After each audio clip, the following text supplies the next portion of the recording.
அதை சப்ஸ்கிரைப் மட்டும் பண்ணிவிட்டு பாருங்கள். பார்த்தீங்கன்னா பாக்கியராஜ் நின்றுட்டு என்ன பண்ணுறது இப்போன்னு சொல்லிட்டு யோசிச்சுட்டு இருக்காங்க. அவ்வளோதான், நம்ம கதை முடிஞ்சிச்சு. ஐயோ என்னெல்லாம் நடக்க போதோ தெரியலையே, நம்ம இப்படி எங்கேனா போயிடலாம் வாங்க அப்படின்னு சொல்லிட்டு மலர் வந்து சொல்லிட்டு இருக்காங்க. அதெல்லாம் ஒன்றும் நடக்காது, நான் பார்த்துக்கிறேன், நீ உக்கார் மலர், என்னங்க நடக்க போதோ, என்ன பேச போகிறாங்களோ, இப்போவே எனக்கு ரொம்ப பயமாக இருக்குது அப்படின்னு சொல்லிட்டு மலர் வந்து கத்திட்டு இருக்காங்க. என் நெஞ்செல்லாம் படப்படன்னு இருக்குங்க. ஐயோ என்ன நடக்க போதோ அப்படின்ட்டு, நீ என்ன யோசிக்காத, நான் எல்லாத்தையுமே பார்த்துக்கிறேன், நீ உக்காருன்னு சொல்லிட்டு அவர் வந்து கூட்டிகிட்டு போகிறாரு. அதுக்கப்புறம் பார்த்திங்கன்னா வீட்டில் இருக்கிறவங்க எல்லாருமே வரட்டும், இன்றைக்கி அவனுக்கு என்ன நடக்குதுன்னு பாரு, மாப்பிள்ளைக்கு பிடிக்காதுன்னு தெரிஞ்சும் அவன் எப்படி அங்கே போகலாம், ஏன் அண்ணன் இப்படியெல்லாம் பண்ணுது, அவ்வளோ பாசம் பொண்டாட்டி ஃபேமிலி மேலே அப்படின்னு சொல்லிட்டு அவங்க எல்லாமே பேசிகிட்டு இருக்காங்க.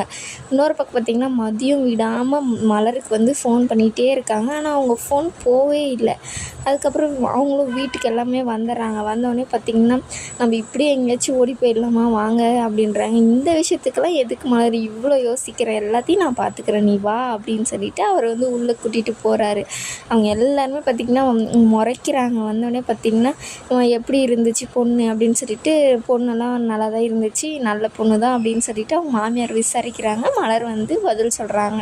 நீ என்ன மலர் கூட வர அப்படின்னு சொல்லிட்டு அவங்க அப்பா கேட்கும்போது ஃபஸ்ட்டே உண்மையை சொல்லிடுறாரு.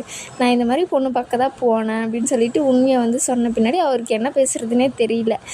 நீ நான் தான் போவேனான்னு சொன்னனே அப்படின்னு சொல்லிட்டு கேட்கும்போது அவங்க தான் எல்லாருமே என்னை ஃபோன் பண்ணி வர சொன்னாங்க, அத்தை ஃபேமிலியோடு வர சொன்னாங்க, எப்படி நீங்கள்லாம் வரமாட்டீங்க, அதனால தான் நானும் மலரும் போனோம், மாப்பிள்ளை வரலன்னு சொல்லிட்டு அசிங்கமாக பேச மாட்டாங்களா, அப்புறம் நம்மளை இதுக்கு கூட அவங்க மாப்பிள்ளை வர மாட்டார் அப்படின்னு சொல்லிட்டு அசிங்கமாக பேசுவாங்க, அதனால தான் நான் போனேன், நம்ம வீட்டுக்கு அசிங்கம் வரக்கூடாது, அதனால தான் போனேன் அப்படின்ற மாதிரி வந்து சொல்லிடுறாங்க. அவங்களுக்கு பேசுகிறதுக்கு வார்த்தையே வர்றதில்லை. அடுத்தது நீ பேசுகிறதெல்லாம் கரெக்டு தான், ஆனால் மாப்பிள்ளை ஃபோன் பண்ணும்போது நீ என்கிட்ட சொல்லிட்டு போயிருந்தா இந்த பிரச்சனை வந்திருக்காது அப்படின்னு சொல்லிட்டு சொல்கிறாங்க. சொல்லிட்டு போயிருக்கலாம் இல்லைண்ணே அப்படின்னு சுரேஷ் சொல்லும்போது, நேற்று நான் கேட்டேன்டா அப்பா கிட்ட நான் போகிறேன்னு, அப்பா தான் வேணான்னு சொல்லிட்டாரு, அத்தை கெஞ்சி கேட்டுக்கிட்டாங்க, அதனால தான் போனேன், நீ போனதே இங்கே பிரச்சனை இல்லைடா, நீ மாப்பிள்ளை எனக்கு ஃபோன் பண்ணும்போது நான் பேங்க்கில் இருக்கேன்னு சொல்லிட்டு இது கூட உங்கள் பையன் சொல்லாமல் போவான் அப்படின்னு சொல்லிட்டு என்னை எப்படி பேசிட்டாரு தெரியுமா, சரி என்னை மன்னிச்சிருங்கப்பா, சாரிப்பா, இனிமேல் நான் உங்களுக்கு சொல்லாமல் எதையுமே நான் செய்ய மாட்டேன் அப்படின்னு சொல்லிட்டு சொல்லிடுறாரு.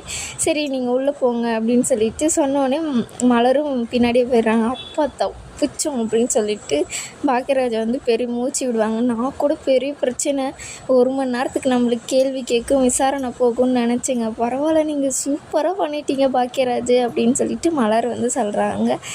நான் கூட ரொம்ப பதட்டமாக இருந்தேன், அதனால தான் ஃபஸ்ட்டே உண்மையை சொல்லிவிட்டால் பிரச்சனை இருக்காது அப்படின்னு சொல்லிட்டு உண்மையை சொல்லிட்டேன் அப்படின்றாங்க. அதுக்கப்புறம் மலர் பார்த்திங்கன்னா பாக்கியராஜை கட்டி பிடிச்சிட்டு ஒரு முத்தம் கொடுக்குறாங்க. அவருக்கு அப்படியே காற்றுல பட்டாம்பூச்சி பறக்கிற மாதிரி இருக்குது. அதுக்கப்புறம் அவங்க 3 பேரும் உட்காந்து, இவங்க ஃபஸ்ட்டு மலரும் மதியம் உட்காந்து பேசிகிட்டு இருப்பாங்க. அவங்க பேசினவுடனே பார்த்திங்கன்னா இந்த மாதிரி ரொம்ப நன்றி அப்படின்னு சொல்லிட்டு இவங்களுக்கு வாய்ஸ் மெசேஜ் அனுப்புவாங்க ரேவதிக்கு. அவங்களும் நல்ல நேரத்தில் நீ எனக்கு சொல்லிட்ட அப்படின்னு சொல்லிட்டு சொல்லுவாங்க. நான் எதர்ச்சியாக தான் போனேன், அப்போ தான் சொன்னார் இந்த விஷயத்த தங்கராஜ் அப்படின்னு சொல்லிட்டு இருக்காங்க.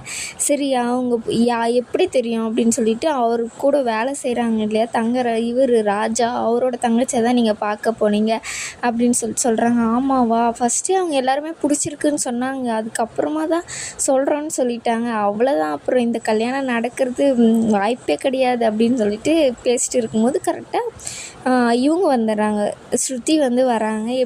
பொண்ணெல்லாம் நல்லா இருந்துச்சா, அவங்க தம்பிக்கு பிடிச்சிச்சா அப்படின்னு சொல்லிட்டு சோகமாக கேட்குறாங்க. அதுக்கு எல்லாருக்குமே பிடிச்சிருந்துச்சு, ஆனால் அவங்க மாமா தங்கராஜ் இருக்காருல்ல, அவர் வந்துட்டார், ஒன்றும் நடக்காது இனிமேல் கல்யாணம் அப்படின்னு சொல்லிட்டு சொன்னோடனே ஸ்ருதிக்கு செம்ம ஹாப்பி. ஆனால் ஒழுங்காக சிரிக்க கூட முடியல, ஆனால் பயங்கர ஹாப்பியாக இருக்கும். அவ்வளோதான், இந்த கல்யாணம் நடக்காது அப்படின்னு சொல்லிட்டு அவங்க வந்து சொல்லிட்டாங்க. அதுக்கப்புறம் பார்த்திங்கன்னா மலரும் மதியம் வெளியே உட்காந்து பேசிகிட்டு இருப்பாங்க. இந்த பொண்ணு பார்த்ததில் உங்கள் தம்பிக்கு ஏதாச்சும் வருத்தமா அப்படின்னு சொல்லிட்டு, அதெல்லாம் ஒன்றும் இல்லை, நல்ல பொண்ணாக இருந்துச்சு, நாங்களும் நல்லா இருக்கும்னு நினச்சோம், அதுக்கப்புறம் பார்த்திங்கன்னா பாக்கியராஜ் வந்தோடனே நீங்கள் செம்மையாக ஹேண்டில் பண்ணீங்க இதை, நான் நினச்சி கூட பார்க்கல, ரொம்ப பெரிய பிரச்சனை ஆகும்னு நினச்சோம் அப்படின்னு சொல்கிறாங்க. ஆமாம், ஃபஸ்ட்டே உண்மையை சொல்லிவிட்டு பிரச்சனை ஆகாதில்ல, அதனால தான் அப்படின்னு சொல்லிட்டு, எப்படி தான் உங்கள் மாமாக்கெல்லாம் எல்லா இடத்துலையும் ஆளுங்க தெரியுதா?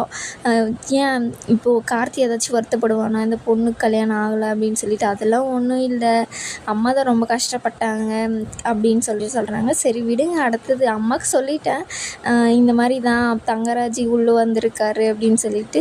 அப்போ இந்த கல்யாணம் சுத்தமாக நடக்கவே நடக்காது, எல்லாருமே முடிவு பண்ணிட்டாங்க. அதுக்கப்புறம் இவங்க எல்லாம் பேசிகிட்டே இருக்கும்போது பார்த்திங்கன்னா சுரேஷ் வந்தோடனே எல்லாருமே அமைதிடுறாங்க. மழை வர மாதிரி இருக்குது அப்படின்ட்டு.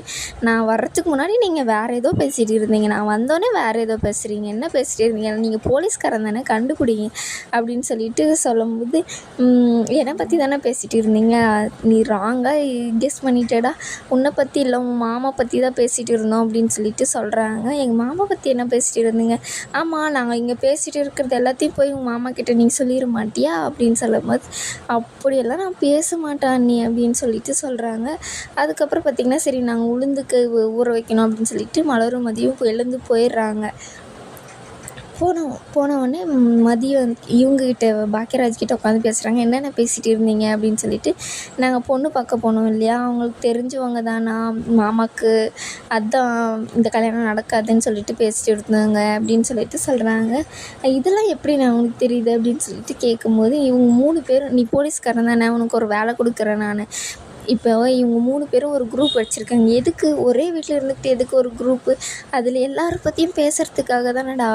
அதுவும் ரேவதியெல்லாம் தங்கராஜ் மாமாவை பற்றி எவ்வளோ கேவலமாக பேசியிருக்கா தெரியுமா, என்னை பற்றியும் மலர் ஏதோ பேசியிருக்கு, இதை கண்டுபிடிச்சி நீ என்கிட்ட சொல்கிற, பரவாயில்லடா, மதியே என்னை பற்றி இப்படி பேசியிருக்குன்னா, மலரே என்னை பற்றி இப்படி பேசியிருக்குன்னா, மதியை உன்னை பற்றி கழுவி கழுவி ஊற்றிருக்கடா, அப்படியெல்லாம் பேசியிருக்க மாட்டா அவள் அப்படின்னு சொல்லிட்டு சொல்கிறாங்க. அதுக்கப்புறம் சிரிச்சுக்கிட்டே 2 பேரும் பேசிகிட்டு இருப்பாங்க.